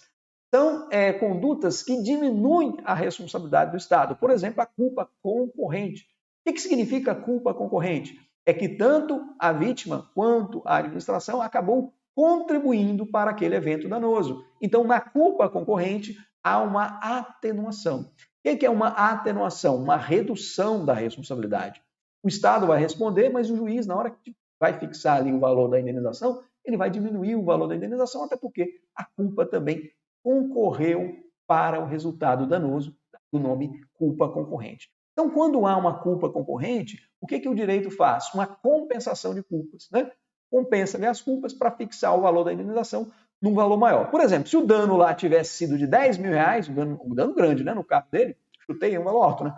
De 10 mil reais, vamos supor que houve uma culpa concorrente, e o juiz falou, olha, como você também atuou nesse evento com culpa concorrente, vou fixar aqui a indenização em 5 mil, 6 mil. Então, há ali uma diminuição da responsabilidade do Estado. Agora sim, vamos lá para a tela. Veja, essa responsabilidade civil do Estado está lá no artigo 37 da Constituição, no seu parágrafo 6º. Tá? As pessoas jurídicas de direito público e as de direito privado que prestam serviço público, prestadores de serviço público, responderão pelos danos que seus agentes, nesta qualidade, causarem a terceiros, assegurado o direito de regresso contra o responsável nos casos de dolo ou culpa. Então, veja, duas coisas importantes aqui para a gente destacar, e eu vou destacar no marca-texto. Veja, tanto as pessoas jurídicas de direito público como as de direito privado que prestam serviço público. Então, veja, pessoal, mesmo um concessionário de serviço público, ele está prestando um serviço público, que é uma pessoa jurídica de direito privado, quando ele causa dano a um particular, também essa responsabilidade ela é objetiva, independe de dolo ou culpa. Professor, mas se o agente atuou com dolo ou culpa, o que ocorre? a administração pública, ou a concessionária, vai indenizar a vítima e depois vai se regressar contra este agente particular, contra esse agente público ou esse agente empregado ali dessa companhia, dessa concessionária, ok? Você pode pensar em na responsabilidade da concessionária e serviço público, pode pensar também numa pessoa jurídica de direito público. O que é uma pessoa jurídica de direito público? União, Estado, município, Distrito Federal, autarquias, né? As fundações públicas de direito público. Lembrando que nós temos fundação pública de direito privado também. Fundação pública de direito público, autarquia, os entes estatais, que é a União, Estado, município, todas elas são pessoas jurídicas de direito público, né? Porque o direito, ele qualifica, desculpe pessoal, o direito qualifica as pessoas jurídicas em pessoas jurídicas de direito público ou de direito privado. Uma concessionária de serviço público, por exemplo, a companhia que explora ali um serviço municipal de ônibus, né, de transporte de passageiros, coletivo, ela é uma concessionária de serviço público. Se causar dano a alguém, seja usuário ou não do serviço, a responsabilidade ali também será objetiva com base nesse artigo 37, parágrafo 6º da Constituição Federal. E haverá o direito de regresso contra o agente causador do dano. Ou seja, o agente só responde de forma subjetiva se ele tiver atuado com dolo ou culpa. Agora, essas pessoas de direito público e a pessoa de direito privado, prestadora de serviço público, respondem de forma objetiva. Por que é responsabilidade objetiva? Porque independe de culpa. Guardem isso. A responsabilidade subjetiva, há uma subjetividade. Que subjetividade que é essa, professor? Justamente a existência da culpa. Então, na responsabilidade subjetiva, tem que se provar o dolo ou a culpa. Já na responsabilidade objetiva, não se precisa de provar dolo ou culpa. Então, mesmo que o agente público tenha atuado de forma lícita, sem dolo ou culpa, a administração pública vem a responder com base nessa responsabilidade civil objetiva. Bom, trata-se de uma responsabilidade civil objetiva, como eu já falei, porque ela independe da culpa do agente público. Direito de regresso, como eu já falei, só em caso de dolo ou culpa do agente público. Pessoal, para quem não gosta, para quem decora, né, o cara, olha, se aparecer sempre na prova, tá errado, né? Tem aquele sujeito que fala assim. Pessoal, às vezes o sempre da questão tá certa. O agente público responde sempre de forma subjetiva na responsabilidade civil. Tá certa essa questão. E olha, o cara usou o sempre aí, aquele que decora que o sempre, né, quando aparece tá errado. Cara, esquece decoreba, bicho. Sai fora disso, pode te jogar no mato, você pode não passar no concurso porque está assim, digamos, muito ligado, vinculado à decoreba, né? Procure entender. Ah, professor, mas eu tenho umas coisinhas que eu já decorei. Tudo bem, não vamos tirar isso de você, não. Você já guardou aquilo. Mas vamos procurar entender? Vamos procurar entender aquilo para você ensinar. Será que eu faço para você? Procura dar uma aula para alguém, para o cara que está do seu lado, sobre essa matéria. Você saberia? Pensa nisso, tá? Pensa nisso. Olha só, a teoria do risco administrativo. Pessoal, há uma responsabilidade do Estado em indenizar, seja por ato lícito ou ilícito. Isso aqui é de uma importância tão grande. Eu vou aqui pegar a canetinha para a gente marcar. O ato pode ser lícito ou ilícito. Independe de culpa ou do serviço, ou seja, independe da responsabilidade objetiva, não é uma responsabilidade objetiva, desculpa, não são admitidas, mas são admitidas, desculpa, as excludentes, por exemplo, a culpa exclusiva da vítima, e as atenuantes, a culpa concorrente, né, reduz a indenização, há uma compensação de culpa. Eu vou explicar isso aqui melhor, que isso aqui ficou meio travado quando eu li. Você lê uma coisa meio travada, então a gente tem que explicar, tem que traduzir isso aqui para você. Imagina você que numa perseguição policial, ali, estão perseguindo atrás do vagabundo, não sei o quê, e naquela confusão, um policial saca a arma para tentar, né, furar ali o pneu do carro do meliante, para ele parar, e erra o tiro e acerta um carro, baleou o carro todinho de um particular que estava ali. Não matou o cara não, baleou o carro todinho. Causou um dano. Olha, o agente público ele está atuando ali no exercício da sua atribuição, né? Exercício regular da sua profissão. Né? Ele às vezes até está sendo alvejado e em legítima defesa faz isso, então ele está atuando de forma legítima, de forma lícita. Mas aquela atuação, mesmo sendo lícita, vai gerar, porque a atividade do Estado gera risco. Qual é a ideia dessa teoria do risco? A atividade do Estado gera risco e busca uma finalidade pública. Então não seria justo que aquelas pessoas que, ao Estado atuar, mesmo de forma lícita, ele venha causar dano em alguém, imagina o carro do cara ficou todo lá alvejado de tiro, na lataria todinha, alvejado de tiro. Ora, a administração ali vai responder, mesmo que o seu ato seja lícito, pela teoria do risco administrativo. Teoria do risco administrativo não se confunde com a teoria do risco integral. A teoria do risco integral não admite excludentes, não admite atenuantes. Já a teoria do risco administrativo, pense a matéria que você está estudando, direito administrativo, teoria do risco administrativo, ela admite excludentes. Então, ela permite que você afaste a responsabilidade em algumas situações que afastam o nexo causal. Por exemplo, a culpa exclusiva da vítima. Ora, se a vítima que deu causa ao dano, se foi a vítima que com o seu comportamento, única e exclusivamente com o seu comportamento, o cara se joga na frente do veículo, a viatura da polícia, e é atropelado, houve culpa exclusiva da vítima, não vai ter dever de indenizar. Agora, há casos, como é o da questão, que há a chamada o quê? Culpa concorrente. Quando há essa culpa concorrente, a administração pública vai indenizar, mas o juiz, na hora de colocar o valor da indenização, ele vai reduzir este valor, atenuando. O que é um atenuante? Uma redução, algo que reduz, né? Que atenua, que diminui. Tá bom, pessoal? Então, muito cuidado com isso, muito cuidado em prova.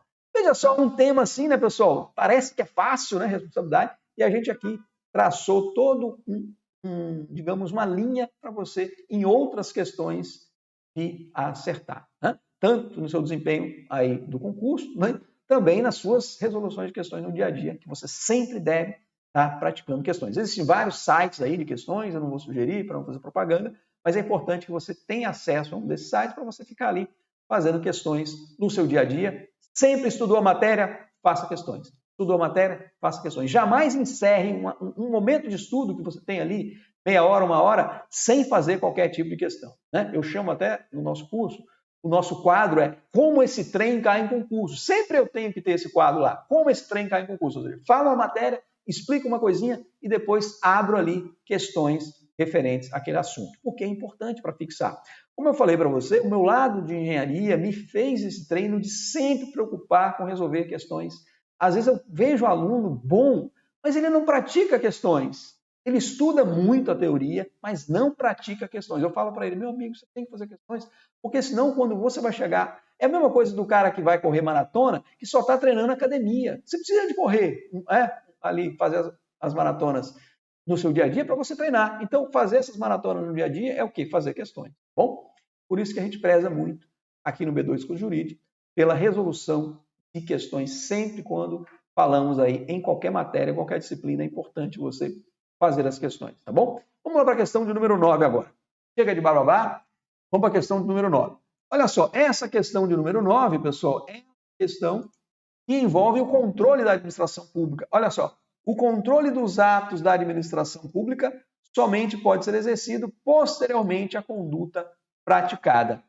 Nada pode ser posteriormente, pode ser anteriormente, pode ser concomitante. O que é o controle da administração pública? Pessoal, a administração pública, ela tanto pode sofrer o controle dos demais poderes, como ela se autocontrola, com base no poder de autotutela, né? Autotutela, autocontrole. E este controle, ele tem várias classificações. E quanto ao momento que ele é realizado, para mim essa é a classificação mais fácil, se você não usa decoreba, se você usa entendimento. O que é uma coisa posterior? Olha, um controle que vem depois do ato. O que é uma coisa preventiva? Né? Uma coisa que vem antes do ato. E o que é uma coisa concomitante que ocorre juntamente com a prática do ato. Então, quanto ao tempo, quanto ao momento em que o controle é feito, nós temos um controle que é chamado de a posteriori ou repressivo, tá? Ou repressivo. Tem um controle que é feito anteriormente, anterior ou repressivo, né? Preventivo, desculpa, não repressivo. E tem um controle que é concomitante, tá? E nesse controle da administração pública, ele tanto pode ser um controle de mérito quanto um controle de legalidade. Vamos ver se a gente destaca alguma coisinha aqui, porque também a gente não pode aqui também querer dar uma aula de controle, né, total para vocês. A gente vai aos poucos aqui nesse nosso curso. Veja, quanto ao momento em que se efetua o controle, ele pode ser um controle prévio ou preventivo, ou a priori, nessa expressão aqui em latim, também às vezes aparece, controle a priori, é exercido antes do início da prática da conclusão do ato. Antes de conclusão do ato, esse controle vem. Por exemplo, a aprovação pelo Senado Federal da nomeação do Procurador-Geral da República. Olha só que interessante, pessoal. Quem é que nomeia o Procurador-Geral da República? Presidente da República. Está lá na Constituição. Quem nomeia o procurador-geral é o presidente da República. Agora, para nomear o presidente da República, tem que ter uma autorização do Senado Federal. O Senado Federal, ao fazer naquela famosa sabatina, está fazendo um controle preventivo, um controle prévio do ato, porque o ato será a nomeação. Então, ele está sendo controlado antes da prática do ato, tá bom? O controle concomitante, esse é quase que óbvio, né? Ele é exercido durante a realização do ato. Exemplo, a fiscalização da execução de um contrato administrativo, a realização de auditoria pelo Tribunal de Contas, por exemplo, durante a execução do orçamento, né? Nós temos ali um controle concomitante. Já o controle posterior, repressivo ou subsequente, ele é exercido após, né? É uma coisa tão lógica, né? Que você não precisa decorar, por isso que eu falo, vamos usar o direito administrativo sem decoreba. Ele é posterior, repressivo ou subsequente, né? Exemplo, a homologação de um processo de licitação. Olha, a licitação já teve, depois vem a homologação. Anulação de um ato administrativo ilegal. Olha, o ato foi praticado, depois ele é anulado. A sustação pelo Congresso Nacional de ato normativo do Poder Executivo que exorbite do seu poder regulamentar. Olha, o Congresso Nacional, pessoal, ele controla o Executivo. Então, quando o Executivo edita um decreto, com base no seu poder regulamentar, edita um decreto, e este decreto exorbitou, ou seja, ultrapassou no poder regulamentar do presidente da República, que é quem edita o decreto aí no âmbito federal, né? Lembra que o decreto é um ato privativo do chefe do Poder Executivo. Então, tem o decreto do presidente, tem o decreto do governador, tem o decreto do prefeito, tá? Sempre do chefe do Executivo. Então, o presidente da República editou um decreto e, ao editar esse decreto, ele exorbitou, ou seja, ultrapassou no seu poder regulamentar. O que o Congresso Nacional pode fazer, que é o poder legislativo, né? Ele pode suspender a execução desse decreto. É um controle também a posteriori, um controle aí que nós vamos ver mais adiante, é um controle político, né? Em alguma questão que a gente se deparar por aí, lembrar que esse controle, esse último exemplo, é um controle chamado de controle parlamentar ou legislativo, um controle político. Então veja, pessoal, a questão ela se resolve de forma simples, né? O controle dos atos da administração pública somente pode ser realizado posteriormente. Não, pode ser prévio, pode ser concomitante, né? Então não tem muita dificuldade, já vamos passar aqui para a última questão. Vamos lá. Estamos com 1h30 de aula, mas eu não estou preocupado aqui com o tempo, estou preocupado com entendimento. A licença, a permissão e a autorização são atos administrativos que decorrem da anuência do poder público para que o interessado, particular, desempenhe determinada atividade. Bingo, está certíssima. O que ele cobrou aqui? Ele cobrou aqui classificação de ato administrativo. Aí sim, eu concordo com vocês, a parte que eu acho chatinha do direito administrativo é a parte de classificação de ato administrativo, porque cada um foi montando a sua classificação, outra classificação complicadinha de serviços públicos, né? Professor, mas eu tenho que encarar isso. Tem que encarar, porque nós estamos aqui na chuva. Quem está na chuva é para se molhar. Nós estamos aqui para estudar para um concurso, nós estamos aqui para te ensinar a passar num concurso público. Então, pessoal, nós não podemos escolher matéria para estudar. Jamais escolha matéria para estudar. Você tem que estudar tudo. Então, vamos lá, vamos direto no ponto. Olha só, dentro de classificação de ato administrativo, nós temos os chamados atos negociais. Que são aqueles que eu até não gosto desse nome, mas a doutrina chama atos negociais, atos ampliativos. São atos em que o administrado, o particular, pede alguma coisa, uma licença para construir, uma licença para dirigir, uma autorização para usar um bem público durante um período, uma permissão para explorar um serviço público, por exemplo, uma banca de revista, né? Então, esses atos administrativos, eles são atos negociais, porque o administrado pede alguma coisa e a administração concede essa coisa que está sendo pedida. Inclusive, esse é um exemplo de ato que não tem o atributo da imperatividade. O que é a imperatividade? É aquele atributo que tem o ato administrativo de impor ao particular, né? A administração impõe ao particular uma obrigação, ainda que ele não concorde. Na desapropriação, você já viu a administração perguntar, na multa de trânsito, você já viu algum agente de trânsito perguntar assim para o cara, você concorda com a multa, meu amigo? Você está dirigindo aqui alcoolizado, eu vou te multar, você concorda com a multa? Jamais. Por quê? O ato, ele tem o poder de império, ele tem essa imperatividade, impõe obrigação ao particular, independentemente da sua aquiescência, independentemente da sua concordância. Né? Ele não vai dizer se concorda, independentemente, vai ser multado ali. Agora, esses atos negociais não têm esse atributo. Porque a administração está concedendo o que o cara pediu. Ele quer dirigir, pediu uma licença para dirigir, tem a carteira de motorista. Ele quer construir, olha, foi omitido o alvará, ele pode construir. Ele quer uma autorização para usar ali um pedaço da rua, né? A comunidade vai fazer uma festa ali, vai fechar a rua, autorização para usar aquela rua para esse fim, né? No final de semana, uma festa popular ali daquele bairro, uma autorização, a administração concedeu o que eles estavam pedindo. A permissão, da mesma forma, né? O cara vai explorar uma banca de revista, pede a permissão para explorar aquele ponto, né? Aquele local que é uma rua, um logradouro público, vai instalar ali a sua banca de revista, uma permissão. Então, veja, atos ampliativos. Qual a diferença entre eles? Guarde isso. A licença, ela é sempre um ato vinculado. A permissão e a autorização são atos discricionários, tá? Só que a autorização, ela é concedida no interesse do particular. Já a permissão é concedida no interesse público, porque há ali também um interesse público envolvido. Por exemplo, a permissão de usar de um serviço público, né? A exploração de um serviço público tem ali um interesse público da administração também.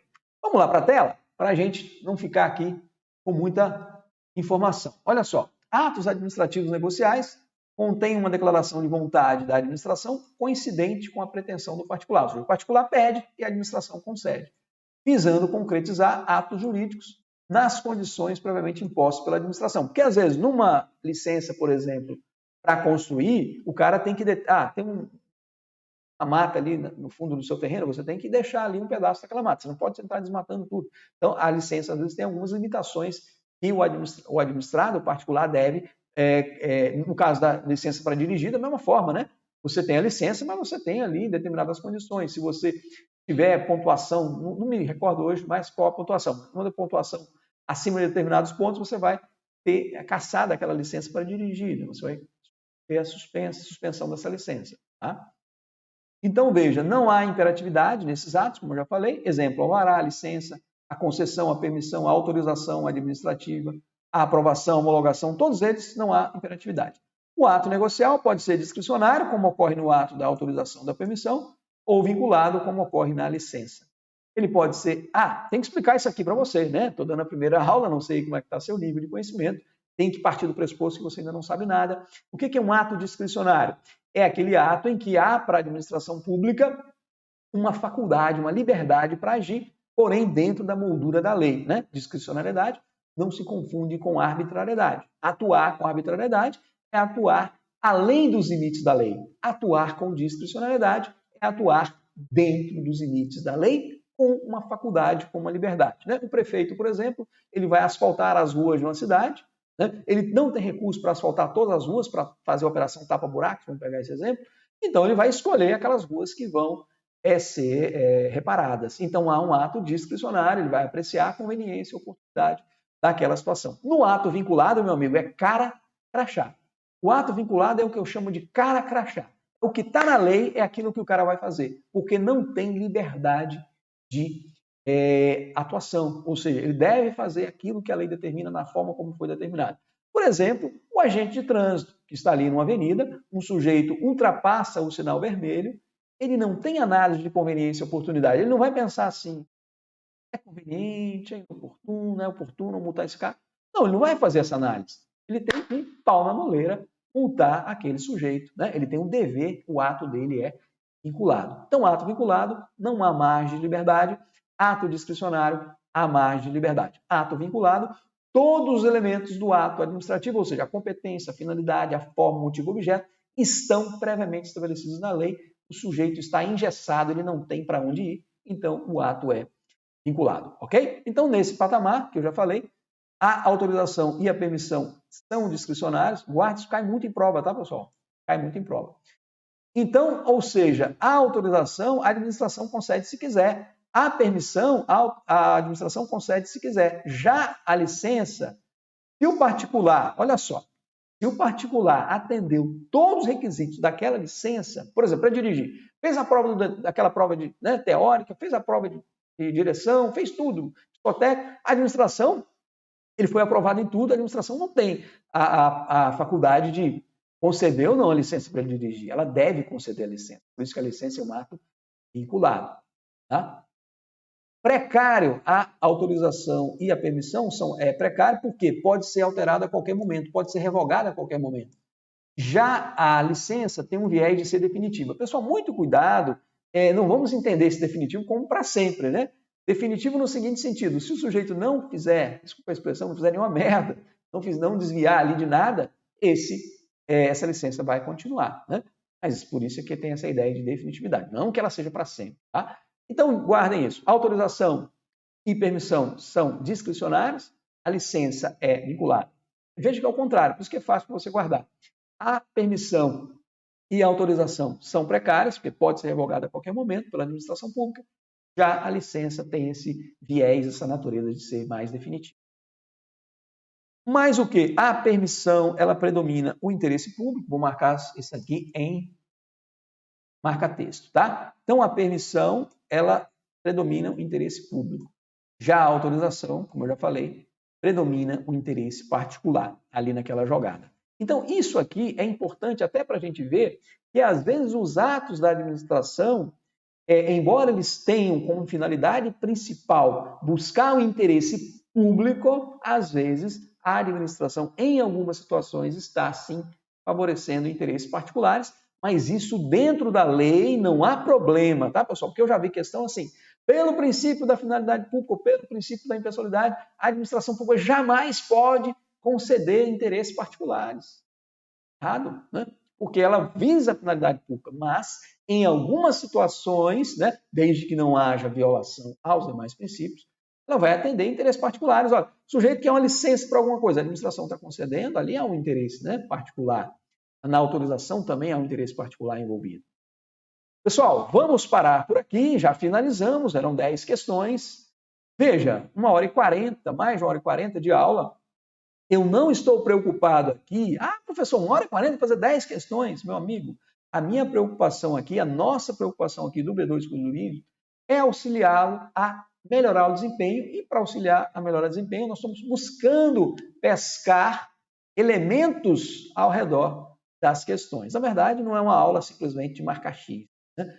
O cara fala, marcar X não, é uma aula aqui de tentar te ajudar na sua aprovação, no seu desempenho, na melhoria do seu desempenho nas provas. Ok, pessoal? Vamos ficar por aqui. Na próxima semana, nós continuaremos, vamos fazer provavelmente a prova da Polícia Civil. Estou começando aqui por Alagoas, até prestigiar aqui também os meus alunos, né, de presenciais. Normalmente eu dou aula por aqui, ultimamente não por causa da pandemia, estou parado nas aulas presenciais, mas para que a gente possa ir, partindo aí dessas provas aí, Polícia Militar de Alagoas, como eu já falei, Polícia Civil também de Alagoas, depois a gente vai expandir para outras questões. Sempre resolvendo uma prova completa, porque a ideia de resolver uma prova completa é que a gente pega questões de vários temas, né? E como a vida é na prática. Beleza? Abraço aí, pessoal, grande satisfação. Grande abraço a todos. Fiquem com Deus. Tchau.